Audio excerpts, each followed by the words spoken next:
أعوذ بالله من الشيطان الرجيم بسم الله الرحمن الرحيم قل أعوذ برب الفلق من شر ما خلق ومن شر غاسق إذا وقب ومن شر النفاثات في العقد ومن شر حاسد إذا حسد صدق الله العظيم ওয়াসাদাক রাসূলুহুন নবিয়্যুল কারীম। কোরআনে পাকের একটা সূরা হলো সূরা বনী ইসরাঈল। এই সূরা বনী ইসরাঈল হলো 15 নম্বর পারার শুরুতে। এই সূরার ভিতরে একটি আয়াত আছে যে ওয়ানুনাজ্জিলু মিনাল কুরআনি মা হুয়া শিফাউন ওয়া রাহমাতুল লিল মুমিনিন। আল্লাহ তাআলা বলেন যে আমি কোরআনে পাক অবতীর্ণ করেছি মানুষের শেফার জন্য, ওয়া রাহমাতুল লিল মুমিনিন, এবং মুমিনের জন্য এটা রহমত স্বরূপ। রহমত শেফা কাকে বলে? শেফা বলে বালা মুসিবত থেকে, রোগ ব্যাধি থেকে মুক্ত জিন্দিগিকে বলে শেফা। এজন্য ডাক্তারখানাকে শেফাখানা বলা হয়। তো শেফা তো শুধু জহিরি রোগের না বা বাতিনি রোগের না, জহিরি এবং বাতিনি উভয় রোগের শেফা। কোরআনে পাক যেমন মানুষের আধ্যাত্মিক রোগের শেফা, কোরআনে পাক তেমন মানুষের জহিরি রোগেরও শেফা। কিন্তু নিতে হবে, গ্রহণ করতে হবে, এটা ডোজ প্রয়োগ করতে হবে। প্রয়োগ করা হলো বিষয়। কোরআনী মাহওয়ালে, দ্বীনি মাহওয়ালে, দ্বীনি পরিবেশে মানুষের যেমন মেজাজ জিন্দগি তৈরি হয়, বাজারি পরিবেশে, হাট বাজারের পরিবেশে, রাস্তাঘাটের পরিবেশে মানুষের সেই মেজাজ, সেই বুঝবুদ্ধি তৈরি হয় না। স্থান কালের পরিবর্তে মানুষের মেজাজ রঙের ভিতরে পরিবর্তন আসে। যে মানুষ কোরআনী পরিবেশে জীবনযাপন করে, দ্বীনি পরিবেশে জীবনযাপন করে, মাদ্রাসা, মসজিদ, খানকা, ওলামা, মাশায়েখ, বুজুর্গান, তাদের এক মেজাজে জিন্দিগি, রঙ্গে জিন্দিগি এক রকমের হয়। যারা বাজারি পরিবেশে, দুনিয়াবি পরিবেশে, হাট বাজারের পরিবেশে জীবনযাপন করে, সময় পার করে বেশি, তাদের জীবন ধারা, বুঝবুদ্ধি এক রকমের তৈরি হয়। এখন আমরা এখানে মসজিদে বসা, এই মুহূর্তে যদি আমাদের মধ্য থেকে কারো কোনো শারীরিক সমস্যা দেখা দেয়, বা কথার কথা একটু মাথা ব্যথা উঠলো বা পেটে ব্যথা উঠলো, তো সাথে সাথে হয়তো আমাদের জেহেনে আসবে যে আমি একটু পানি পড়া নিই, বা একটু হুজুরের কাছ থেকে একটু দম নেই, ফু নেই। এটা স্বাভাবিক না বলেন? এটা মসজিদের এই নুরানি পরিবেশের কারণ। আর আমাদের মধ্য থেকে কেউ যদি বাজারে আসে, বাজারে থাকে, ওই সময় যদি তার মাথা ব্যথা হয় বা অ্যাসিডিটি হয়, তো সাথে সাথেই তার জেহেনে আসবে যে আমি ডাক্তারকে ফোন করি, বা কোনো ডিসপেন্সারিতে আমি যাই, একটা গ্যাস্ট্রিকের ট্যাবলেট খাই, মাথা ব্যথার একটা ট্যাবলেট খাই। পরিবেশের মানুষের এমন একটা আসর থাকে পরিবেশগত বিষয়ে। আমি জিনিসটা একটু খোলামেলা বুঝাই আপনাদেরকে, আরো বুঝতে সহজ হবে। হজরতে জাকারিয়া আলাইহিস সালাম তো নবী ছিলেন, আর মারিয়ম এ তো ছোট্ট মেয়ে ছিলেন। হজরত মারিয়মের আপন খালু ছিলেন হজরতে জাকারিয়া আলাইহিস সালাম। তো নারীদের মধ্যে তো কোনো নবী নাই। নবীদের ইমান আর উম্মতের ইমান তো একরকমের না। নবীদের ইমানের যে কোয়ালিটি মেয়ার, উম্মতের ইমানের কোয়ালিটি মেয়ার তো ওরকমের না।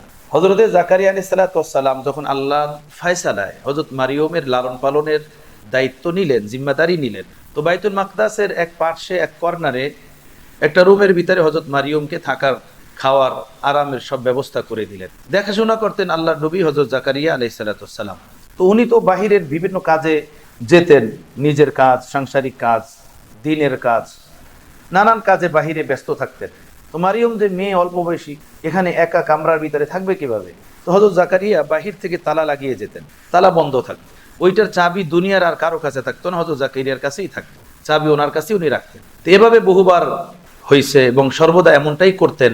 একবার উনি আসলেন, রুম খুললেন, ভিতরে ঢুকলেন, দেখলেন যে নানান প্রকারের খানা, বেমৌসুম ফল, এমন ফল যেটা ওই মৌসুমে বাইতুল মাকদাসের এরিয়াতে কোথাও পাওয়া যায় না, এমন ফল। হযরত জাকারিয়া জিজ্ঞেস করলেন, আইনা লাকি হাদা, এই ফলগুলো তোমার এখানে কোত্থেকে আসলো, কোথা থেকে তুমি পেলে? তো হযরত মারিয়ম বললেন, হুয়া মিন ইনদিল্লাহ, এটা আল্লাহর পক্ষ থেকে। হযরত জাকারিয়া আলাইহিস সালাম হতভম্ব হলেন যে কামরা বন্ধ, চাবি আমার কাছে, এখানে এই ফলগুলো আসার রাস্তা কোথায়? রাস্তা তো নাই। তো উনি আগেই বুঝতে পারতেছিলেন যে এটা আল্লাহ প্রদত্ত কোনো বিষয়, কিন্তু জিনিসটা ওনার কাছে তারপর অস্পষ্ট। এজন্য উনি জিজ্ঞেস করলেন। মুফাসসিরিন কেরাম বলেন, হযরত মারিয়ম যখন বললেন হুয়া মিন ইনদিল্লাহ, এই যে বন্ধ কামরাতে মৌসুমবিহীন ফলগুলো আপনি দেখছেন, এগুলো আল্লাহ তাআলার পক্ষ থেকে। হযরতে জাকারিয়া আলাইহিস সালাম তখন একদমই চমকে গেলেন এবং উনি বললেন যে হ্যাঁ, আল্লাহ তো এর ক্ষমতা রাখে, যেই ফল এই বাজারে পাওয়া যায় না, এই দেশে পাওয়া যায় না, সেইটা এখানে দেওয়ার ক্ষমতা আল্লাহ পাক রাখেন। সাথে সাথেই ওনার ভিতরে এক আবেগ তৈরি হলো, তা আমি বুড়া হয়ে গেছি, আমার বিবি বৃদ্ধা হয়ে গেছে, তাতে কি? যে আল্লাহ মৌসুমবিহীন ফল বন্ধ কামরাতে ঢুকিয়ে দিতে পারেন, সে আল্লাহ তো বৃদ্ধ এবং বৃদ্ধার ঘরে সন্তানও দিতে পারেন। আবেগ তৈরি হলো। ওখান থেকে হুনালিকা দা জাকারিয়া রাব্বা, কোরআনে পাকে আল্লাহ বলেন, সেখানে দাঁড়িয়ে হযরত জাকারিয়া তার রব্বে ডাক দিলেন, হে আল্লাহ, আমার তো কোনো আওলাদ নাই, আমার তো কোনো সন্তান নাই, আপনি নিঃসন্তানকে সন্তানদাতা, বেমৌসুম ফলকে বন্ধ কামরাতে পৌঁছানেওয়ালা, সবকিছু আপনার কুদরতে কাহেরার কবজায়, অতএব আপনি আমাকে সন্তান দান করেন। সুবহানাল্লাহ। আল্লাহ বলেন, আমি দোয়া কবুল করলাম, তাকে সন্তান দেওয়ার আমি ফয়সালা করলাম।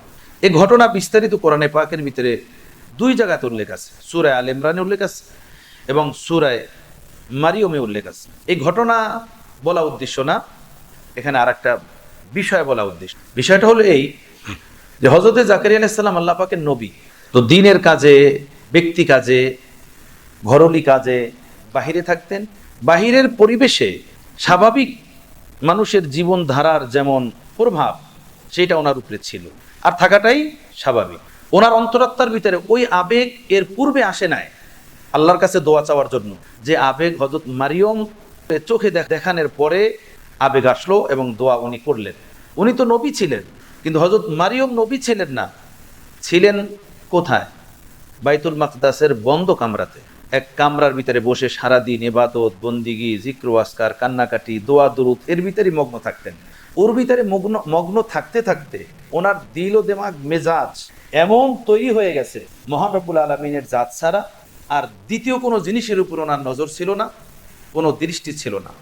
গায়রুল্লাহ ও মাখলুকের উপরে কোনো ওনার নজর ছিল না। উনি এইটাই ভাবতেন, যা কিছু হয় মহান আল্লাহর পক্ষ থেকেই হয়, আর যা কিছু হবে তার পক্ষ থেকেই হবে, যেটা হবে না সেটা আল্লাহর পক্ষ থেকেই হবে না, এটা চূড়ান্ত। এই যে ভাবনাটা নবী না হওয়া সত্ত্বেও একজন নারীর অন্তরে, একটা মেয়ের অন্তরে পাকাপোক্তভাবে বসে গেছে, এটা ওই বন্ধ কামরায় আল্লাহর বন্দিগি এবং ইবাদতের বরকতে। বন্ধ কামরা মানে বাইতুল মাকদাসের মসজিদ, আল্লাহর ঘর, তখন তো এটা মুসলমানের কিবলা ছিল, তাই না? নুরানি পরিবেশে জীবনযাপন, নুরানি পরিবেশে থাকা, কান্নাকাটি, দোয়া দুরুদ, এর কারণে ওনার এমন আস্থা আল্লাহর উপরে জমে গেছে। হযরত মারিয়ম তার দেখেন নাই যে আল্লাহ এটা পাঠাইছেন, ফেরেশতারা এসে ওনার খানার জরুরত হয়েছে, দিয়ে গেছে। হযরত জাকারিয়ার আসতে দেরি হয়ে গেছিল, আর এদিকে হযরত মারিয়মের ক্ষুধায় কষ্ট হচ্ছিল। কথা বুঝতেছেন? হযরত জাকারিয়া আসবেন, খানা দিবেন, সময় লাগবে। আল্লাহ দেখলেন ততক্ষণ আমার এই বান্দি খানার জন্য কষ্ট করবে। আল্লাহ তো সারা দুনিয়ার মাখলুককে রিজিক পৌঁছানে ওয়ালা, যিনি মুরগির পেটে ডিম দিতে পারেন, গাভীর ওলানে দুধ দিতে পারেন, গাছ ফাইরা কাঁঠাল বের করতে পারেন, আমের পাতা ফাইরা সেখান থেকে আম বের করতে পারেন, সমুদ্রে, নদীতে, পুকুরে লক্ষ কোটি মাছ তৈরি করতে পারেন, করেন তো আল্লাহই। তো তিনি ওইটা ঘরের ভিতরে ঢুকাই দিতে পারেন না? আল্লাহ তারা সেটা ঢুকাই দিলেন যে আমার বান্দি কষ্ট করবে কেন? এদের জন্যই তো দুনিয়া। ফাসেক ফুজার বেঈমানদের জন্য দুনিয়া না। ফাসেক ফুজার বেঈমানরা যে খায়, এটাই নেককার বান্দাদের বরকতে খায়। আমরা যারা পাপিষ্টরা দুনিয়া ভোগ করি, দুনিয়ার নাজ নিয়ামত ভোগ করি, ওয়াল্লাহি এটা একমাত্র আল্লাহর প্রিয় বান্দাদের সদকায়, আল্লাহ নেক বান্দাদের উসিলাতে আমরা খেয়ে থাকি, আমরা বেঁচে আছি। মিশকাত শরীফের ভিতরে রিওয়ায়াত আছে, আল্লাহ নবী সাল্লাল্লাহু আলাইহি সাল্লাম বলেন, যদি এই জমিনে দাড়ি পাকা বৃদ্ধ নেককার লোকেরা না থাকতো, দাড়ি পাকা বৃদ্ধ নেককার লোক, পরহেজগার আল্লাহওয়ালা এবং মাসুম দুগ্ধ শিশু, যাদের জীবনে কোনো গুনাহ নেই, যাদের জীবনে কোনো পাপ নেই, এবং জংলা ঝাড়ের নিষ্পাপ পশু পাখি, জীবজন্তু, যারা কোনো গুনাহ করতে পারে না, যাদের কোনো গুনাহ নাই, এই ৩-৪ প্রকারের মাখলুক যদি না থাকতো, নেককার দাড়ি পাকা বৃদ্ধ মানুষ, ছোট ছোট দুগ্ধ শিশুরা এবং জংলাজারের পশু পাখি, জীবজন্তুরা, এরা যদি না থাকতো, আল্লাহ নবী বলেন যে যুবকদের যৌবনের তাড়নায় যে পাপ হয়, পদের আশায় যে অন্যায় করে, ২৪ ঘন্টার জিন্দিগিতে খোদার নাফরমানিতে যেভাবে লিপ্ত থাকে, আল্লাহ পাকের আযাব আসমান থেকে জমিনে এমনভাবে বর্ষণ হতো পুরা পৃথিবীর মানুষকে একদম পাথরের সাথে মিশিয়ে দিই। তো আমরা যে এত নাফরমানির পরেও বেঁচে আছি, এত নাফরমানির পরেও আল্লাহ পাকের এত নাজ নিয়ামত আমরা ভোগ করি, এটা শয়তান আমাদেরকে ধোঁকা না দেয় যে এটা আমাদের হাতের কামাই বা আমাদের কোনো বুজুর্গি বা আমাদের হজ উমরার ফসল বা মসজিদ বানানোর ফসল, মাদ্রাসায় দান সদকা করার ফসল, এটা না। এই জমিনে আল্লাহর এমন বান্দারা আছেন, মুজাদ্দিদ আল ফিসানি রহমতুল্লাহ আলাইহি বলেন যে ফেরেশতারা কিরামান কাতিবিন যে ফেরেশতা থাকে সাথে, এই ফেরেশতাগণ কলম নিয়ে এভাবে বসে আছেন অদ্যবধি পর্যন্ত তাদের আমলনামায় কোনো গুনাহ লেখার সুযোগ পায় না। এইসা উম্মতও এই জমিনে আছে। নবীরা মাসুম হন, ওলিরা মাহফুজ হন। নবীদেরকে আল্লাহ পাক এভাবে বানান, এভাবে পালেন পোষেন, দুনিয়ার কাদা, গুনাহ নামের কাদা তাদের দেহে, তাদের অন্তরাত্মায় লাগতে পারে না, লাগে না। আল্লাহ নবীদেরকে এভাবে মাসুম করে তৈরি করেন। কোন নবীর থেকে যদি কোনো বিপরীত কোনো বিষয় ঘটে থাকে, এটা শিক্ষা এর ভিতরে, সেটা একটা ভিন্ন অধ্যায়, এর ভিতরে অনেক কথা। কিন্তু স্বাভাবিক দুনিয়ার নিজাম আল্লাহ পাকের এইটাই, তামাম নবীদেরকে আল্লাহ পাক মাসুম করে তৈরি করেন। এটা মুমিনদের বিশ্বাস ও ইতিকাদ এবং সুন্নাতুল জামাতের আকীদা। যারা সুন্নাতুল জামাত থেকে বাহিরে, তারা এই বিশ্বাস পোষণ করেন না।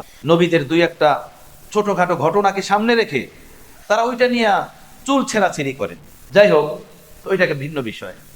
তো নবীরা মাসুম হন, আর যারা নবী না কিন্তু নবীদের পথে জীবন যাপন করে নবীদের পূর্ণাঙ্গ রং নিজেদের জীবনে গ্রহণ করেন, তাদেরকে বলে অলি। অলিদের ভিতরেও নানা স্তর আল্লাহ পাক রাখছেন। এই অলিদেরকে আল্লাহ পাক মাহফুজ রাখেন, হেফাজত রাখেন। আল্লাহ তাদেরকে পাপ করতে দেন না। তাদের সামনে, পাপের সামনে আল্লাহ পাক ব্যারিকেড পয়দা করেন। কথা বুঝতেছেন? ব্যারিকেড পয়দা করেন। আহা, অনেক ঘটনা আছে, আমার বহু ঘটনা আছে। যেমন একজন বাবা চান না যে আমার সন্তান ড্রেনে পড়ুক, আমার সন্তান তার গায়ে কাদা এবং ময়লা আবর্জনা লাগুক। মহান আল্লাহ চান না আমার যারা প্রিয় বান্দা ইবাদত বন্দিগির মাধ্যমে যারা আমার মহব্বত ও মারেফাতের কোন এক নৈকট্য অর্জন করছে, তারা পাপের দ্বারা আমার থেকে দূরে সরুক, এটা আল্লাহ তাআলাও চান না। যদি কখনো কোনো ওলির দ্বারা এমনটা হয়ে যায়, তো আল্লাহ তাআলা ওই ওলিকে এমন তওবা দান করেন, গুনাহ তাকে যেখানে নিয়ে গেছিল তওবা তার থেকে 1000 গুণ আগে বাড়ায়, এমন তওবা আল্লাহ তাদেরকে নসিব করে দেন। না আল্লাহ মাহফুজ রাখে, আল্লাহ তাদেরকে হেফাজত ফরমান, আল্লাহর কুদরতি হেফাজত তাদের মধ্যে কাজ করতে থাকে। তো হযরত মারিয়ম আলাইহিস সালাতু ওয়াস সালাম ছিলেন মসজিদের পরিবেশে, বন্ধ কামরাতে জিক্র ফিকিরে লিপ্ত। ফল আসছে উনি দেখেন না, সাথে সাথে বললেন এটা আল্লাহর পক্ষ থেকে। এখানে দ্বিতীয় তার কেউ আসেন না। হযরত জাকারিয়া আলাইহিস সালাতু ওয়াস সালাম নবী ছিলেন, কিন্তু বাজারের পরিবেশ, বাহিরের পরিবেশ, সাধারণ মানুষের পরিবেশ, এদের সাথে জীবন যাপনে আসবাব, দুনিয়ার উপকরণের উপরে স্বাভাবিক এক নজর ছিল না। গাছ থেকে ফল হয়, গাভী থেকে দুধ হয়, মুরগি থেকে ডিম হয়, পানিতে মাছ হয়, স্বাভাবিক যেটা নিজাম। কিন্তু হযরত মারিয়ম যখন ওনাকে হাতে কলমে দেখাইয়া দিলেন যে বন্ধ কামরাতে এই যে আপনি ফল দেখছেন, এটা আল্লাহর পক্ষ থেকে, ভিতরে আবেগ তৈরি হলো, বন্ধ কামরাতে যে আল্লাহ ফল দিতে পারেন, সে আল্লাহ আমাকেও আমার ঘরেও সন্তান দিতে পারেন। পরিবেশের এমন একটা প্রভাব থাকে যে নবী এবং উম্মতের মধ্যেও ব্যবধান। এখন আমি যে বললাম, একজন মানুষের এখানে যদি একটু পেটে ব্যথা হয় বা মাথা ব্যথা হয়, তো হয়তো সাথে সাথে তার জেহেনে আসবে যে ইমাম সাহেবের কাছ থেকে একটু পানি পড়ায় আনি বা হুজুরের কাছ থেকে একটু ফু নিয়ে আনি, তাই না? এই লোকটাই যদি বাজারে থাকেন, বাজারে থাকা অবস্থাতে যদি মাথা ব্যথা হয়, তো সাথে সাথে খেয়াল হবে ডিসপেন্সারিতে যাই, একটা গ্যাসের ট্যাবলেট খাই, একটা মাথা ব্যথার ট্যাবলেট খাই। পরিবেশ, জায়গা এবং পরিবেশের কারণে এমন অবস্থা তৈরি হয়ে যায়। তো যে মানুষ দিনই পরিবেশে জীবনযাপন করে, ওলামা, মাশায়েখ, বুজুর্গান, আহলুল্লাহদের সাথে ওঠা বসা করেন, কোরআন হাদিসের রঙে জিন্দেগি, এক রং তাদের মধ্যে পাওয়া যায়, এক বিশ্বাস, আকীদা তাদের মধ্যে পাওয়া যায়। তারা দেখা যায় এগুলো নিজের জীবনে ধরে রাখার চেষ্টা করেন, ধরে রাখেন।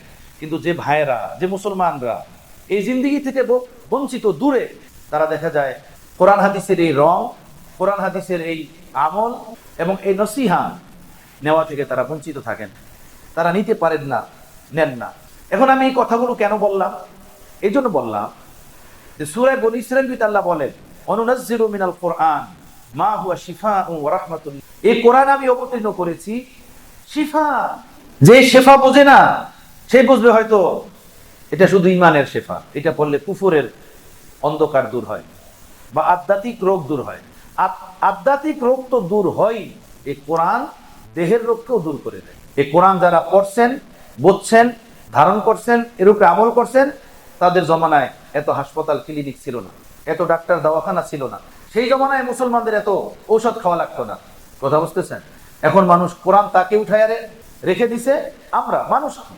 আমরা কোরআন আলমারি তাকে রেখে দিছি, আর হাসপাতাল, মেডিকেল সব কিছু ভরে গেছে রোগীর দ্বারা। কোরআন থেকে শেফা নেওয়ার কোনো সুযোগ তো আমাদের নাই, আছে? কোনো সুযোগই নেই। কেমনে সুযোগ আছে? ফেসবুক দেখেই সময় পার করতে পারে না, সিরিয়াল দেখেই সময় পার করতে পারে না, তাই না? গপ সব কথা বলেই সময় পার করতে পারে না, মানে সময় পায় না। বাথরুমে গিয়েও কথা বলে। এরকমের মানুষের হালাত হয়ে গেছে।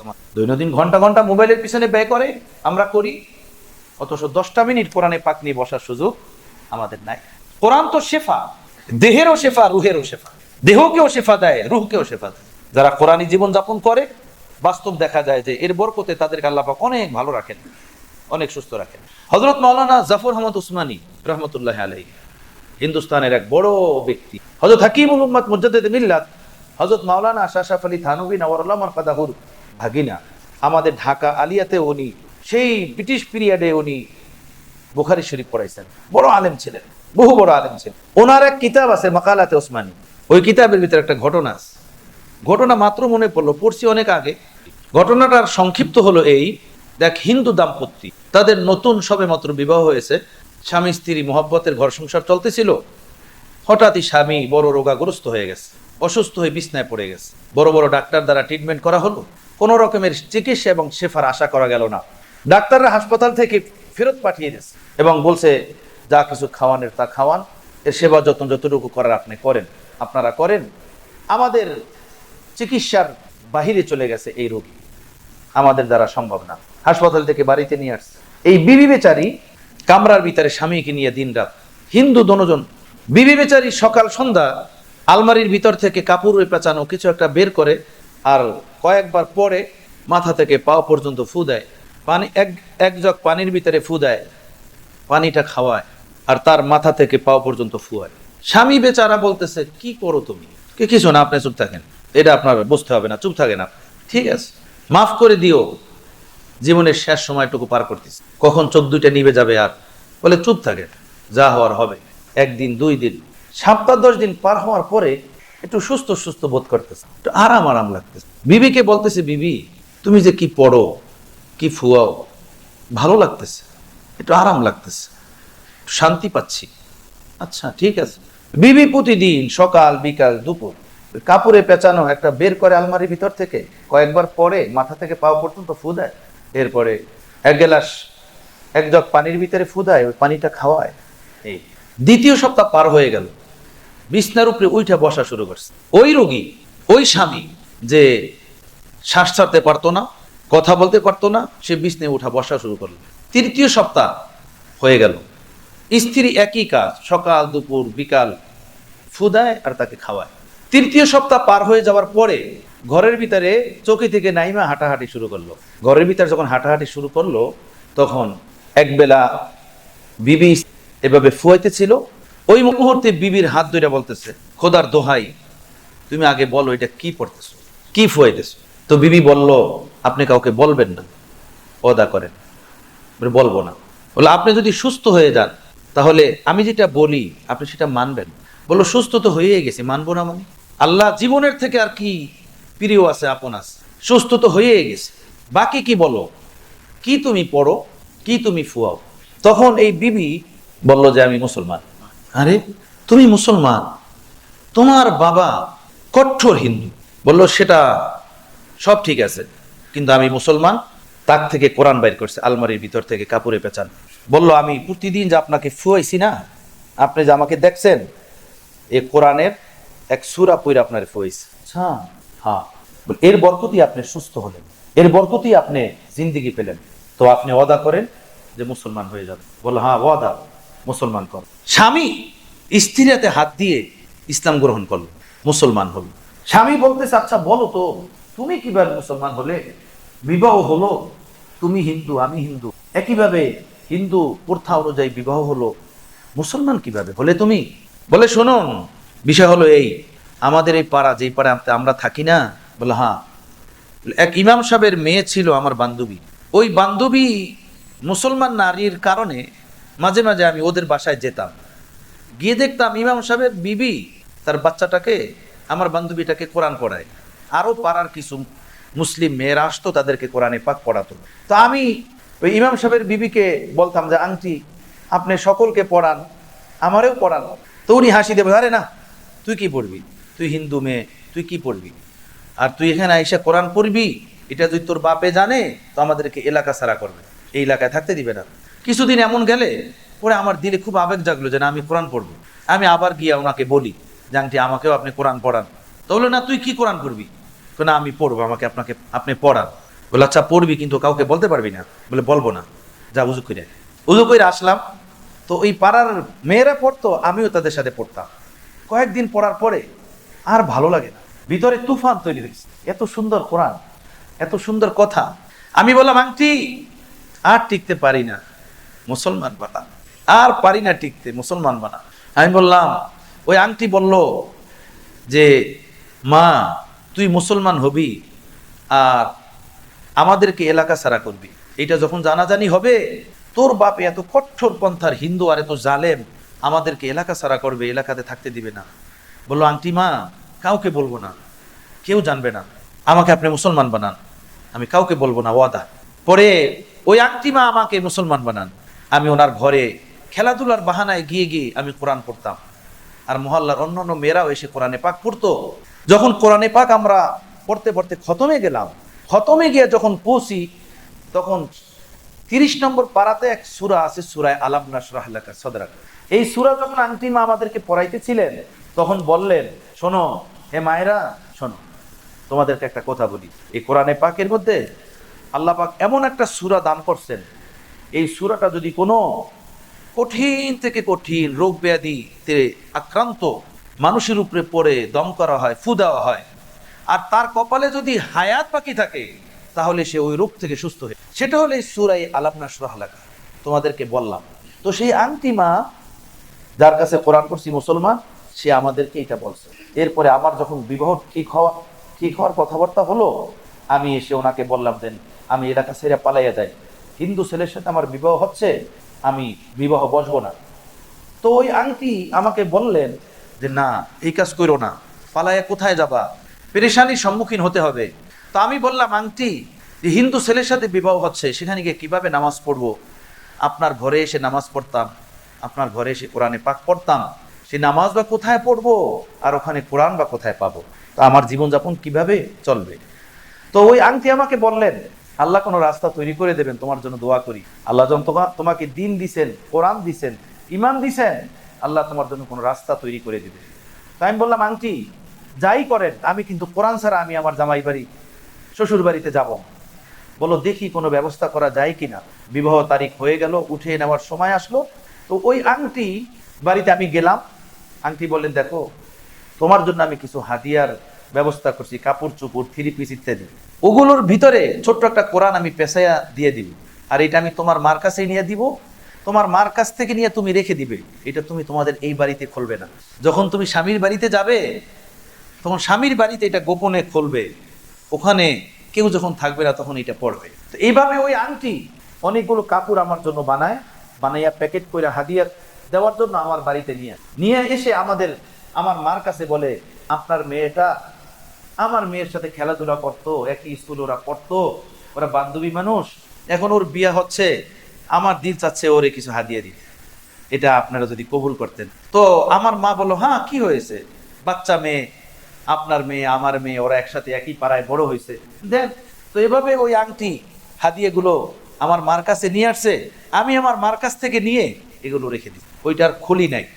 যখন এই বাড়িতে আসলাম আপনার, ওই প্যাকেট করা কাপড় আর ওর ভিতরে এই কোরআন, এইটা নিয়ে আমি আপনার বাড়িতে, আপনি কাজে যেতেন আমি পড়তাম, দোকানে যেতেন পড়তাম, কেউ থাকতো না তখন পড়তাম, কামরা বন্ধ করে পড়তাম। আপনার সাথে মহব্বতের ঘর সংসার, আল্লাহর কাছে দোয়া করতেছিলাম, আল্লাহ কোনো একটা রাস্তা তৈরি করেন। আপনি অসুস্থ হয়ে পড়লেন, এমনকি ডাক্তাররা শেফাখানা থেকে, মেডিকেল থেকে ফেরত দিল, সুস্থতার কোনো আশা নাই। আমার তখন ওই আংটির কথা স্মরণ পড়ছে, যে আংটি বলছিল আল্লাহ এই পবিত্র কালামে এমন একটা সূরা নাজিল করছে, যদি সুস্থতা জিন্দেগিতে থাকে তো এই সূরা পড়ে যদি তাকে ফু দেওয়া হয় তাহলে ওই ব্যক্তি সুস্থ হয়ে যাবে। আমি সেই আংটির কথার উপরে বিশ্বাস করে আল্লাহ পাকের এই কোরআন পড়ে আপনাকে সকাল সন্ধ্যা ফুয়াইছি, আর আপনি এর বরকতে সুস্থ হয়ে গেছেন। সুবহানাল্লাহ। ওয়া নুনাজ্জিলু মিনাল কুরআন মা হুয়া শিফা ওয়া রাহমাতুল লিল মুমিনিন। আমি এই কোরআন অবতীর্ণ করেছি একটি শেফা হিসাবে, এবং মুমিনের জন্য এটা রহমত, মুমিনের জন্য এটা বারাকাত, মুমিনের জন্য এটা খায়ের, মুমিনের জন্য এটা আফিয়াত, এটা কল্যাণের চাবিকাঠি, সফলতার চাবিকাঠি এই কোরআন। কথা বুঝতেছেন না? যতটা দিল অন্তরাত্মা শেফাখানার দিকে যায়, ডাক্তারের কাছে যায়, মেডিকেলে যায়, টেস্টের দিকে যায়, কোরআনের দিকে আমাদের অন্তর এতটা যায়, এর দিকে এতটা অন্তর ঝুঁকে একদম। আমার ভাইয়েরা, ডাক্তার যত ভালো হোক ট্রিটমেন্ট নিতে হয়, দাওয়াই যত দামি হোক চিকিৎসা, ডাক্তারের ট্রিটমেন্ট নিয়ে ওই দাওয়াইগুলো নিয়মিত খেতে হয়। কোরআন তো সর্বশ্রেষ্ঠ শেফা, সর্বশ্রেষ্ঠ হেদায়েতের কিতাব, এহকাল ও পরকালের শেফার কিতাব। বরকতের তো কোনো শেষ নাই, বিশ্বাসও করি, মুসলমান হিসাবে একইও আছে, কিন্তু এই শেফা নিতে তো হবে, সেটা প্রয়োগ তো করতে হবে, দেহের উপরে এটা ফিট করতে হবে। তো ফিট তো আমরা করি না, আমরা শেফা পাবো কিভাবে? আমাদের ফায়দা হবে কিভাবে? আমাদের অবস্থা হলো মাথা ব্যথা আর গ্যাস্ট্রিকের ট্যাবলেটের মতো, খাবো একদিক দিয়ে, ব্যথা কমে যাবে আর একদিক, বাস, তাইলে ঠিক আছে। নগদ নগদ ঠাস ঠুস যা হয়ে যাবে সব অন টাইম। যদি বলা হয় যে এগুলো শিফা, 2 দিন 3 দিন পড়বে, কোনো ফায়দা পাবে না, তো তাই না? এভাবে হয়? এটা কি 2-3 দিনের জিনিস? ইমানের সাথে, ইতিকাদের সাথে কন্টিনিউ আমলের জিনিস। রাসূল পাক সাল্লাল্লাহু আলাইহি সাল্লাম বলেন যে এই সূরা ফালাক নাস মুমিনের এমন এক শেফা, এমন এক উপকারী হেদায়েতের বাণী। তাওরাত, জাবুর, ইনজিল এবং কোরআন 4 কিতাবে আল্লাহ পাক নবীদেরকে এই হেদায়েত দান করছেন যে হে নবী আপনি করবেন, আপনার উম্মতরাও যেন এই কাজগুলো। কথা বুঝতেছেন? কুল আউযু বিরাব্বিল ফালাক, হে নবী বলুন আমি পানা চাই প্রভাতের রবের নিকটে, আশ্রয় চাই, শেফা চাই, কির থেকে? মিন শাররি মা খালাক, যত প্রকার অনিষ্টতা উনি আল্লাহ সৃষ্টি করছেন সব অনিষ্টতা থেকে। সুবহানাল্লাহ। সব সাপের কামড় হোক, একটা কুকুরের কামড় হোক, জংলা ঝাড়ের একটা মাছি পোকার কামড় হোক, শত্রুর শত্রুতামি হোক, দুশ্মনের দুশ্মনী হোক, সব বুড়াই খারাপি থেকে আমি পানা চাই। এরপরে আর থাকে কি? কিছুই থাকে না। এরপরে যেটা দরকার সেটা হলো ইতিকাদ ও ইয়াকিন নিয়ে আমল করা, ওই বিশ্বাস নিয়ে আমল করা। কিন্তু আমাদের অবস্থা কি, যে বললাম তড়িৎ গতিতে গ্যাস্ট্রিকের ট্যাবলেট খেলাম, ব্যথা কমে গেল, তো এর উপরে খুব ইয়াকিন জমে যায় যে বাস এই ট্যাবলেটটা খুব ভালো। আমরাও চাই বাস সূরা ফালাক নাস পড়লাম বা কোনো আমল করলাম, ফুদিনা আমার সাথে সাথে ভালো হয়ে গেল, এমনটা চাই। এমনটা যদি হয় তাহলে কি দুনিয়াতে কোনো কাফের থাকবে বলেন? কোনো বেঈমান থাকবে? যে এটা পড়লো আর পড়ার সাথে সাথেই তার কাছে হয়ে গেল, তাহলে এইটা পরীক্ষা থাকবে না, তাহলে এটা শুধু জারফুকের এক কিতাব হয়ে যাবে। জারফুক তো একটা তাবে, আনুষঙ্গিক বিষয়, ওজিফা আমল। কোরআন তো আসল হেদায়েতের কিতাব, এর থেকে তো আসল হেদায়েত নেওয়া, নূর নেওয়া, নেকি নেওয়া, সওয়াব নেওয়া, সাথে সাথে ইহকালের কল্যাণও এর ভিতরে নিহিত, ইহকালের শেফাও নিহিত, দৈহিক রোগ থেকে মুক্ত জীবনও এর ভিতরে নিহিত। কথা বুঝতেছেন? এখন কথা হলো কোরআনী জীবন আমার ভিতরে নাই, আমার ব্যবসা কোরআন বিরোধী, আমার পোশাক কোরআন বিরোধী, আমার মাথার চুল মুখের দাড়ি কোরআন বিরোধী, আমার ঘরের পরিবেশ কোরআন বিরোধী, আমার বিবাহ শাদী কোরআন বিরোধী, আমার আখলাক চরিত্র কোরআন বিরোধী। এখন করি কোরআনে পাক করবার ফজিল শুধু দুনিয়া শেফা কামানের জন্য, শুধু রোগ ব্যাধি ভালো হওয়ার জন্য হবে? আমার কথা বুঝাইতে পারিনি আপনাদের। কোরআন তো ইহকাল ও পরকাল উভয় কালের জন্য শেফা, তবে শেফাই উখরাবি, পরকালের কল্যাণ এটা মূল, দুনিয়ার কল্যাণ এটার আনুষঙ্গিক। কথা বুঝছেন? এখন যদি আমি যেটা মূল, যেটা সেইটা বাদ দিয়ে শুধু পার্থিব জগতের ফায়দা হাসিলের জন্য ফুয়াফুই করি, তো আমাকে ফায়দা দিবে? বোঝেন না কথাটা? আর একটু পরিষ্কারভাবে বোঝাবো। এখন ওই সিস্টেম আছে কিনা জানি না, আগের দিনে ছিল যে ছোট্টবেলাতে দেখতাম মানুষ যখন এই 1 পাওয়া, আধা কেজি, 1 কেজি তেল ইত্যাদি জিনিস খোলা দোকান থেকে কিনে আনতো, বাজার থেকে, বহু আগের কথা বলি, তখন ওই মাপার পরে আবার একটু অল্প দিয়ে দিত, হ্যাঁ 5 গ্রাম, 10 গ্রাম, 2 গ্রাম, আবার একটু দিয়ে দিত, একটু অতিরিক্ত দিয়ে দিত, তাই না? মনে করেন আধা কেজি তেল আপনি নিলেন কোনো দোকান থেকে, ওখানে 500 গ্রাম একদম পারফেক্ট হয়ে গেছে, এরপরে আবার 5 গ্রাম দিয়ে দিন, তাই না? এটা কি? এটা একরাম। আচ্ছা, এটা একরামই ধরলাম। এখন যদি আপনি ওই আধা কেজি না নেন, না কিনেন, আর গিয়ে বলেন যে ভাই আমার একরাম করেন, ওই 5 গ্রাম যেটা অতিরিক্ত দিতেন ওইটা দেন, করবে কি দিবে? যে একরাম নিতে আইছে, খাওয়া চল, একরাম নিতে আইছো না, আসলের খবর নাই, নকল, তাই না? এরপরে হোটেলে খানা খাইতে গেলে দেখবেন ওই শেষ হয়ে গেল আবার একটু দেয়, ওইটা কি বলে, থোড়া, তাই না? থোড়া। এখন যদি কেউ গিয়ে খানা না খায়, খেতে না বসে, আর যদি বলে যে ভাই আমার এখন খানা খাওয়ার ক্ষুধা নাই, কিন্তু থোড়া আমার দিবে? ভাই, কোরআনের আসল শেফা হলো আখিরাতের শেফা, রুহের শেফা, পরকালের কল্যাণ, আখিরাতের কল্যাণ, এটি হলো তার মূল। ওই কল্যাণ যে আখিরাতেরটা নিবে, আল্লাহ তাকে সাথে দুনিয়াটাও দান করে, দুনিয়ার শেফাও পাবে, দুনিয়ার কল্যাণও পাবে। এখন মুখে দাড়ি নাই, মাথায় সুন্নতি চুল নাই, দেহে সুন্নতি পোশাক নাই, বিবাহ শাদী সুন্নত মতো না, আখলাক চরিত্র শরীয়ত মতো না, লেনদেন শরীয়ত মতো না, জীবনের কোন একটা কাজই কোরআন ও সুন্নাহ মতো না, শুধু ফুয়ায়া এর বরকত নিতে চাই, কিভাবে আসবে? বরকত কিভাবে পাবো? পাওয়া যাবে না। সাহাবায়ে কেরামের কোরআনী জিন্দেগি ছিল, এরপরে যা কিছু পড়তেন ফু দিতেন, ওইটাই ভালো হয়ে যেত। যার মুখে যা আসতো ওইটা পড়তেন, ফু দিতেন, ভালো হয়ে যেত। এই হিন্দুস্তানের এক বড় বুজুর্গ, ওলিয়ে কামেল, বড় আলেম, নাম হলো হযরত মাওলানা রশিদ আহমদ গঙ্গুহি রহমতুল্লাহ আলাইহি। নাম শুনছেন আপনারা?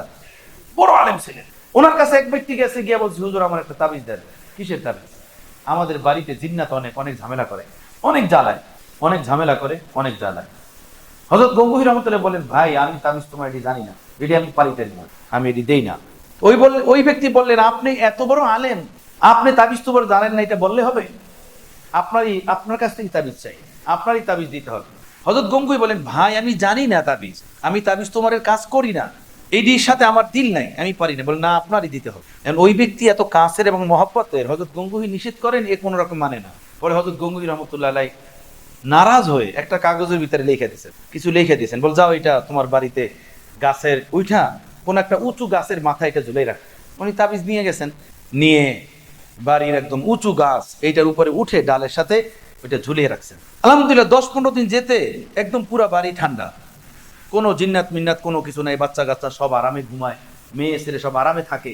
ওনার দিনের ভিতরে আনন্দের কোনো শেষ নাই, যে এত দামি তাবিজ, বাপরে বাপ, এত ফায়দা এর ভিতরে, কি লেগে দিয়েছে, তো আমরা কত পরেশানিতে আসিলাম, হুজুর আমাদেরকে কিভাবে বাঁচালেন।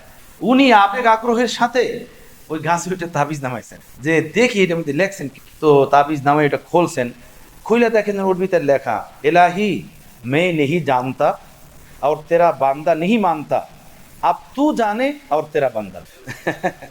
এলাহি আমি জানি না, তোর এই বান্দা মানে না, এখন তুই জানোস আর তোর বান্দা জানে, তুই কি করবি তারে?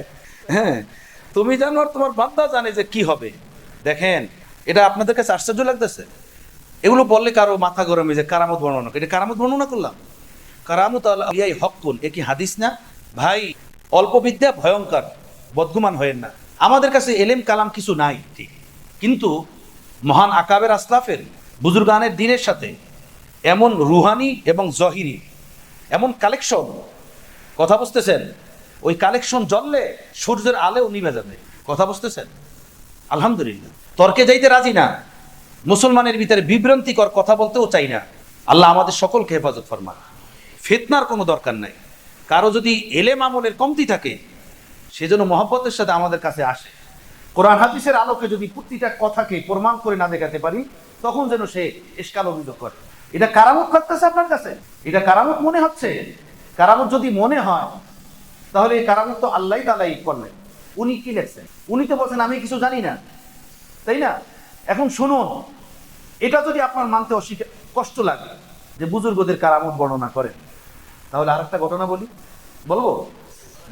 হযরত ওমর রাদিয়াল্লাহু তাআলা খলিফাতুল মুসলিম, তাই না? খলিফাতুল মুসলিম। হঠাৎ খবর আসলো মুলকে শাম থেকে, যে আমাদের মুলকে শামে যে দাজলা নদী, এই দাজলা নদীতে প্রতি বছর ওখানের মুশরিকরা এবং হিন্দু পূজারী লোকেরা, ওই এলাকার, তারা বিশেষ কোনো রজনীতে একটা কুমারী মেয়েকে সাজিয়ে গুছিয়ে পানির ভিতরে বেঁধে, হাত পা বেঁধে ছেড়ে দেয়। গঙ্গার মূর্তিকে ভোগ দেয়, গঙ্গার খোদাকে কি দেয়? ভোগ দেয়। সেনাপতি চিঠি লেখছেন, ইয়া আমিরুল মুমিনিন, এখানের লোকেরা প্রতি বছর এই কাজ করে, আর তাদের এই ধারণা গঙ্গাকে যদি এই ভোগ না দেওয়া হয় তাহলে জোয়ার ভাটা বন্ধ হয়ে যাবে, পানি শুকিয়ে যাবে, কৃষকরা কৃষি কাজ করতে পারবে না, তখন সকলে অনাহারে অর্ধাহারে মরবে। আপনি কি বলেন?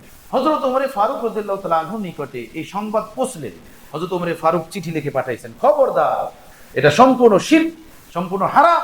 একটা নিষ্পাপ নির্দোষ কুমারী মেয়েকে বেঁধে এভাবে সাগরের পানি, নদীর পানিতে ভাসিয়ে দেওয়া আর গঙ্গার খোদাকে ভোগ দেওয়া, এটা সম্পূর্ণ শিরকিয়া বিষয়। তুমি শক্তভাবে পাহারা দাও এবং এলান করে দাও কোনো মানুষজন এমনটা না করে। তো সেনাপতি এলান করে দিলেন এমনটা করা যাবে না, এবং পাহারা লাগাই দিলেন এমনটা করা যাবে না। দেখেন আল্লাহর কি মেহেরবানি, জোয়ার ভাটা বন্ধ হয়ে গেছে ওই তারিখের পরে। প্রতি বছর ওই তারিখে তারা এই গঙ্গায় একটা কুমারী মেয়েকে ভাসায়, জোয়ার ভাটা বন্ধ হয়ে গঙ্গার পানি শুকিয়ে যেতেছে, দাজলার পানি।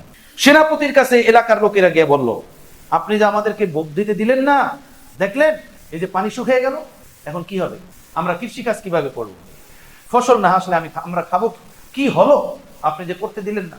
সেনাপতি হযরতে আমিরুল মুমিনিন হযরত ওমরের কাছে চিঠি লিখছেন, ইয়া আমিরুল মুমিনিন, এই বিষয় এখানে হয়ে গেছে, দাজলা তো শুকিয়ে গেছে, জোয়ার ভাটা বন্ধ হয়ে গেছে, এখন তো এলাকার লোকেরা বড় ক্ষিপ্ত। হযরত ওমর ফারুক রাদিয়াল্লাহু তাআলা আনহু একটা কাগজের একটা কথা লিখে দিয়েছে, আর সেনাপতিকে বলছেন, আমার এই চিঠি তোমার কাছে পৌঁছার পরে একজন মানুষ দিয়ে এই চিঠিটা দাজলার মাঝখানে পৌঁছাবা, দাজলার মাঝখানে গিয়ে যেন এই চিঠিটা ফেলাই আস। ওই চিঠির ভিতরে কি লেখছেন হযরত ওমর লেখছেন, হে দাজলা, তুই যদি কোনো লাত মানাত মূর্তির আদেশে নির্দেশে প্রবাহিত হস, তোর ভিতরে জোয়ার ভাটা আসে যদি কোনো মূর্তির হুকুমে, কোনো লাত মানাত এর হুকুমে, তাহলে তোর প্রবাহিত হওয়ার কোনো দরকার নাই। আর তোর জোয়ার ভাটা যদি মহান রব্বুল আলামিনের হুকুমে হয়, তাহলে আমি ওমর নির্দেশ দিচ্ছি, আমার চিঠি পাওয়ার সাথে সাথে তোর ভিতরে আমি জোয়ার ভাটার পরিবর্তন দেখতে চাই। এই চিঠি নিয়ে এক ব্যক্তি গেলেন, সাঁতার দিয়ে গেলেন যে দাজলার মাঝখানে ফালাবেন। এই চিঠি ফালানোর সাথে সাথে ওই স্থান থেকে জোয়ার ভাটা শুরু হয়ে গেছে, পুরা দাজলার ভিতরে জোয়ার ভাটা প্রবাহিত হয়ে পানিতে প্লাবিত হয়ে। সুবহানাল্লাহ, কোন কোরআনের আয়াত লেখেন নাই, শুধু এতটুকু, যদি খোদার হুকুমে প্রবাহিত হয়, তা আমি ওমর নির্দেশ দিচ্ছি, আমার চিঠি পাওয়ার পরে তোর ভিতরে জোয়ার ভাটা আসা চাই। কথা বুঝতেছেন বন্ধুগণ? এটাকে আপনি কি বলবেন? এইটাকে কি বলবেন? বলেন এটাও মানি না, তো কি মানবেন আপনি? আপনার মাথার মগজ মানবেন? আকাবের মানবেন না, আসলাফ মানবেন না, সাহাবা মানবেন না, তো মানবেন কি? আপনি দিন পাইলেন কার থেকে? আপনি কোরআন পেয়েছেন কার থেকে? বলেন লা ইলাহা ইল্লাল্লাহ মুহাম্মাদুর রাসূলুল্লাহ পড়তেন কার থেকে? 5 ওয়াক্ত নামাজ এইভাবে পড়তে হবে, এটা পাইলেন কার থেকে? বিভ্রান্তির শিকার না, বুঝাচ্ছে ভাইরা, বিভ্রান্তির শিকার না। তো আমি বলতেছিলাম, কোরআন ও হাদিস এটা হলো মুমিনের আসল শিফা আখিরাতের জন্য, সাথে দুনিয়া পার্থিব জগতের উপকার ও ফায়দা। এখন আমরা যদি বলি বা কোরআন হাদিসের এই ফায়দাগুলো যদি শোনানো হয় যে সূরা ফালাক নাস পড়লে সকল প্রকার অনিষ্টতা থেকে মুক্ত পাওয়া যাবে, জাদু টোনা থেকে মুক্ত পাওয়া যাবে, হিংসুকের হিংসা থেকে মুক্ত পাওয়া যাবে, শত্রুতামি থেকে মুক্ত পাওয়া যাবে, রাতের অন্ধকারের অনিষ্টতা থেকে মুক্ত পাওয়া যাবে, চোর ডাকাত ছিনতাইকারীর হাত থেকে মুক্ত পাওয়া যাবে, তো আমরা কেউ বলতে পারি যে আমি তো পড়ি পাই না। তো প্রথমত হলো, যদি নিয়মিত পড়ি আর না পেয়ে থাকি, না পাওয়ার মধ্যেও কোনো ফায়দা আছে, তাহলে যেভাবে পড়ার সেভাবে পড়ি না, যেভাবে শুদ্ধ সহি শুদ্ধভাবে মাখরাজ ও সিফাতের সাথে কোরআন পড়ার নিয়ম সেভাবে আমি পড়ি না, যেভাবে আমল করার দরকার সেভাবে আমি করি না।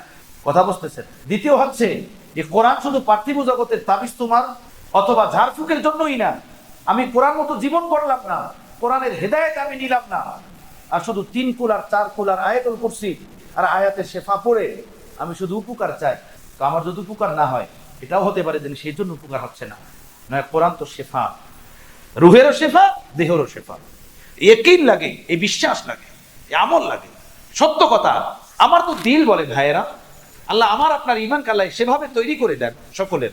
আমার তো দিল বলে ইয়াকিন ও ইতিকাদের সাথে, কামেল আত্মবিশ্বাসের সাথে যদি আমরা জীবন গড়তে পারি আর এর উপর আমল করতে পারি, আমরা ইহকাল ও পরকালের অনেক না, হাজার হাজার লক্ষ লক্ষ অনিষ্টতা থেকে বেঁচে যাব, দুশ্চিন্তা থেকে বেঁচে যাব। এই দুশ্চিন্তা এটা একটা পেরেশানি না? বলে এই যে বর্তমানে আছে, এটাকে কি বলে? ডিপ্রেশন। এটা কি একটা রোগ না? এটা একটা রোগ। দুশ্চিন্তা কি একটা রোগ না? ব্যবসার অবনতি কি একটা পেরেশানি না? তো যত প্রকার পেরেশানি আছে, সকল প্রকার পেরেশানির চিকিৎসা সূরা ফালাক এবং নাসের। তাফসিরে মারিফুল কোরআন উঠান, তাফসির রুহুল মানি উঠান, তাফসিরে কুরতুবী উঠান, তাফসিরে মাযহারি উঠান, যতগুলো তাফসীর দেখলাম সব তাফসীরে এই কথা লেখা যে সূরা ফালাক নাস ইহকাল ও পরকালের উভয় জাহানের ফাজাইল কামালাত হাসিলের জন্য, ইহকাল ও পরকালের অনিষ্টতা থেকে মুক্তি পাওয়ার জন্য। আমরা তো পড়তেই জানি না, আমাদের তো কোরআনে পাক সহি শুদ্ধই না, কোরআনে পাক তো আমরা শিখেই নাই, এখনো শেখার মতো কোনো জজবা নাই। কত বুড়া বুড়া মানুষকে দেখলাম কোরআনে পাক পড়তে পারতেন না, তারা কোরআনে পাক শিখতেছেন, পড়তেছেন। হযরত হাকিমুল উম্মাত বলছেন 4-5 মাস যদি কোনো মানুষ নিয়মিত আধা ঘন্টা 20 মিনিট কোরআনে পাক মশক করেন, শেখার চেষ্টা করেন, তো 4-5 মাসের ভিতরে কোরআনে পাক শিখে ফেলবেন। সুবহানাল্লাহ। আহা, আর এটা পড়তে পড়তে যদি আল্লাহর কোনো বান্দা দুনিয়া থেকে বিদায় নেন, তো কোরআনে পাকের তলেবে ইলম হয়ে দুনিয়া থেকে বিদায় নিয়েছে, তাই না? কত বড় ফজিলত, কত বড় মর্যাদা। কিন্তু এই জজবা আমাদের মধ্যে। ছেলেকে ইংলিশ পড়ায়, অঙ্ক পড়ায়, তার জন্য 5,000-10,000 টাকা দিয়ে ছাড় রাখে, আর কোরআনে পাক কোরআনের জন্য 500 টাকার হুজুর তালাশ করে, 300 টাকার হুজুর তালাশ করে, 1000 টাকার হুজুর তালাশ করে। আমরা বলি 500 টাকায় পাওয়া যায়, 500 টাকায়ও পাওয়া যায়। আপনার আমার অন্তরে কোরআনে পাকের আজমত হলো এই, আমার আপনার সন্তানরা দিন পাবে কিভাবে বলেন? আজমত পাবে কিভাবে? এই ঢাকার শহরের এই রাজধানীতে বা কোথাও আমি ছিলাম আমার বন্ধুদের সাথে, পাকিস্তানের বন্ধু, ওরা এখানে ব্যবসার জন্য আসে। হঠাৎ পাকিস্তান থেকে একটা ফোন আসলো, তাই আমি বললাম ভাই ইমরান खैरियत? बोला हाँ बिल्कुल ठीक ठाक। बोला क्या फरमाया हजरत वाला ने? हजरत वाला ने कुछ फरमाया है क्या आपको? बोलो जी हाँ। কি বলছেন হযরত? তো উনি বললেন যে আমার ছেলেকে এক মাওলানা সাহেব আমার বাসায় এসে প্রতিদিন আধা ঘন্টা 40 মিনিট কোরআনে পাক পড়ান। বাচ্চাটা আমার ছোট, এজন্য মাদ্রাসায় যেতে দেই না, বাসায় এসেই পড়ান। তো হযরত জিজ্ঞেস করছেন তুমি মাওলানা সাহেবকে কত দাও? তা আমি বললাম যে 10,000 টাকা, 10,000 রুপিয়া, 10,000 টাকা দিয়ে আধা ঘন্টা 20 মিনিট পড়ান। তো হযরত আমাকে বললেন ওই ফোনের মধ্যেই বললেন যে তুমি 10,000 টাকা কেন দাও? তোমার কাছে কি টাকা কম? তোমার কাছে তোমার সন্তানকে এসে একজন আলেমী দ্বীন কোরআন পড়ান, তাকে তুমি মাত্র 10,000 টাকা দাও। তুমি কি গরিব? তুমি কি অসহায়? তোমার কাছে কি টাকা নাই? তোমার সন্তানকে একজন আলেমী দ্বীন কোরআন পড়ান, তার তুমি খিদমত করবে, তার তুমি ঠিক সহযোগিতা করবে, সেখানে তুমি মাত্র 10,000 টাকা দিতেছো। কেন তুমি 10,000 টাকা দাও? তোমার কাছে কোরআনের মূল্য মাত্র 10,000। তো আমি বললাম হযরত তাহলে 20,000 টাকা দিব এই মাস থেকে। বলে আমি জানি না তুমি কি দিবা, সেটা তুমি জানো, কিন্তু শোনো, তুমি তোমার সন্তানকে কোরআন পড়াবা, সে আজমত রাইখা কোরআন পড়ে। কোরআনের শিক্ষককে কত দিবা, সে আজমত রাইখে। যদি কোরআনের আজমত তোমার ভিতরে থাকে, তাহলেই না তোমার সন্তান কোরআন পাবে। কথা বুঝতেছেন? কোরআনের মহত্ব বরত্ব যদি তোমার দিলে থাকে, তাহলে না তোমার ছেলে কোরআন পাবে, কোরআনের এলেম পাবে। কথা বুঝতেছেন? ইংরেজি পড়াবে 10,000 টাকার ছাড় দিয়ে, ইংরেজি শিক্ষা দিবে নামি দামি স্কুলে, আর কোরআন পড়ানোর জন্য ফ্রি হুজুর তালাশ করে, কোরআনে পাক শিখার জন্য 500 টাকার হুজুর তালাশ করে। আমাদের ভিতরে এই পরিমাণ অবনতি আছে। আমরা কি কোরআন পাবো? আমরা কি কোরআন বুঝবো? কোরআনের বারাকাত ও শেফা আমরা কি পাবো? আল্লাহ আমাদেরকে হেদায়েত দান করুন। আমাদের দুনিয়াও শেষ, আখিরাতও শেষ। দুনিয়া আমাদের সফলতা আসবে না। আমি কোরআন মাথায় নিয়ে কসম খাই যদি খেতে পারবো, আমার সেই সাহস আছে। আল্লাহ আমাকে মাফ করুন। আমরা যদি কোরআন ছেড়ে দেই, কোরআন ছেড়ে দিয়ে আমরা যদি পার্থিব জগতের ধন দৌলত কামানোর জন্য আর এই ধন দৌলতের দ্বারা আরাম হাসিলের জন্য লেগে যায়, ওয়াল্লাহি দুনিয়া পাবো না, আখিরাতও পাবো। আমরা মুসলমান, আমাদের সফলতা কাফের বেঈমানদের রাস্তায় না, আমাদের কামিয়াবি, আমাদের সফলতা নবী মুহাম্মদ রাসূলুল্লাহ সাল্লাল্লাহু আলাইহি ওয়াসাল্লামের রাস্তায়, সাহাবাদের রাস্তায়, আউলিয়াদের রাস্তায়। কথা বুঝতেছেন? পার্থিব জগতের বেঈমানদের চাকচিক্যতা দেখলে হবে না, তাদের রাস্তাঘাট আর ধামাকা হেমাকা আয় উন্নতি দেখলে হবে না। তারা যেন আমাদের চোখে চাকচিক্যতার ধোকার চশমা না পরিয়ে দেয়। তাদের চাকচিক্যতা আর নামি দামি বিল্ডিং এগুলো দেখে যেন আমরা ধোকায় পড়ে না যাই। আমাদের সফলতা তাদের পথে না, আমাদের সফলতা ইমানের পথে, সাহাবাদের পথে, নবীর পথে, দ্বীনের পথে। তাহলে আমরা সফলতা পাব। আল্লাহ পাক আমাদেরকে বোঝার তৌফিক দান করেন, কোরআনে পাক পড়ার তৌফিক দান করেন, কোরআনে পাক শেখার তৌফিক দান করেন, আমলের তৌফিক। সূরা ফালাক নাস, এত কথা এর মধ্যে কি বলবো, মানে আমি এত বিষয়টা লম্বা করতে চাই না, কিন্তু অনিচ্ছাই লম্বা হচ্ছে যে এর গুরুত্ব বোঝানোর জন্য। রাসূল পাক সাল্লাল্লাহু আলাইহি সাল্লাম বলছেন এর থেকে উত্তম ওজিফা আমল আল্লাহ আমাকে দেন নাই। তো এখন বলেন, আমরা যে শুধু তাবিজের জন্য দৌড়াই, জারফুকের জন্য দৌড়াই, পানি পড়ার বোতল নিয়ে দৌড়াই, তো হুজুর কি দিবেন? আল্লাহ নবী বলেন এর থেকে উত্তম আল্লাহ আমাকে দেন নাই। তো হুজুর যে ফু দিবেন, আয়াতুল কুরসি পড়িয়ে ফু দিবেন, হুজুর ফু দিলে সূরা ফালাক নাস পড়িয়ে ফু দিবেন, এর থেকে উত্তম তো আল্লাহ নবীকে আল্লাহ তাআলা দেন নাই। তো হুজুর আপনারা কি ফুয়াইবেন? তো সেইটা বাদ দিয়ে আপনি নিজে আমল করতে পারেন না। আপনি নিজে কেন করেন না? কোরআন পড়তে পারেন না, তো পড়েন না কেন? পড়েন। জানেন না তো শিখেন। কি 1000 বছর লাগবে শেখার জন্য? হিম্মত করেন, প্রতিদিন পড়েন, আলিফ বা থেকে পড়েন, কে বলতে পারবেন না? অবশ্যই পারবেন। 101 বার পারবেন, 1000 বার পারবেন। কোরআন আল্লাহ পাক মানুষের জন্য শিক্ষা সহজ করে দিয়েছে। বুড়া থেকে বুড়া, বৃদ্ধা থেকে বৃদ্ধা, সর্বশ্রেণীর মানুষ কোরআন শিখতে পারে, পড়তে পারে। আল্লাহ পাক এইভাবে কোরআনটাকে বানিয়েছে। কথা বুঝতেছেন? আল্লাহ আমলের তৌফিক দান। আল্লাহ আপনি আমাদেরকে মাফ করেন। আলহামদুলিল্লাহি রাব্বিল আলামিন, ওয়াসসালাতু ওয়াসসালামু আলা সাইয়্যিদিল মুরসালিন ওয়া আলা আলিহি ওয়া আসহাবিহি আজমাইন। রব্বানা যালামনা আনফুসানা ওয়া ইল্লাম তাগফির লানা ওয়া তারহামনা লানাকুনান্না মিনাল খাসিরিন। আল্লাহ আপনি আমাদেরকে মাফ করে দেন।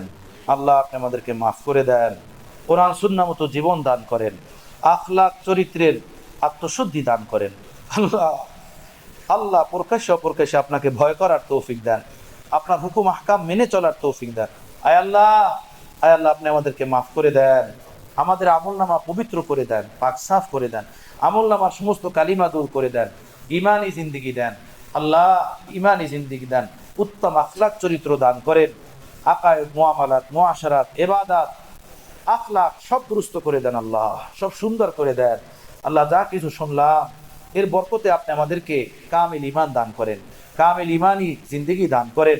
কোরআনে পাক শিক্ষা করার জজবা দান করেন। কোরআনে পাকের শেফা আমাদের দেহে ও রুহে উভয় জগতে দান করেন। আমাদের সন্তানদেরকে কোরআনের বরকত দেন, ঘরের পরিবেশে কোরআনের বরকত দেন, কোরআনী জীবন দেন। আল্লাহ সারা দুনিয়ার মুসলমানকে আপনি মাফ করে দেন। যারা জীবিত তাদেরকেও মাফ করেন, যারা মৃত তাদেরকেও আপনি মাফ করেন। সব মুসলমানদেরকে আপনি মাফ করে দেন। আমাদের অভাবীদের অভাব দূর করে দেন। ঋণগ্রস্ত মানুষের ঋণ আদায়ের ব্যবস্থা করেন। যার যে পেরেশানি আছে পেরেশানি দূর করেন। অসুস্থ মানুষদেরকে শেফা দেন, অসুস্থদেরকে শেফা দেন। সুস্থদেরকে সুস্থতার সাথে দীর্ঘ নেক হায়াত দান করেন। আল্লাহ আমাদের দিলের নেক ভালো আশাগুলো আপনি পূরণ করে নেন। আল্লাহ আপনি আমাদের দোয়া মুনাজাত কবুল ফরমান। এই দর্শে তাফসির, এই ইসলাহি দর্শে তাফসিরকে আপনি কবুল করে নেন। যারা আসে, যারা শোনে, যারা শোনান, যারা বসে, আল্লাহ সকলকে আপনি কবুল করে নেন। সকলের দিলের মনের আশা পুরা ফরমান। আমাদের ভিতরে দ্বীনি ঈমানি কামিল জিন্দেগি নসিব করেন। ওয়া সাল্লাল্লাহু তাআলা আলা খাইরি খালকিহি মুহাম্মাদিন ওয়া আলিহি ওয়া আসহাবিহি আজমাইন।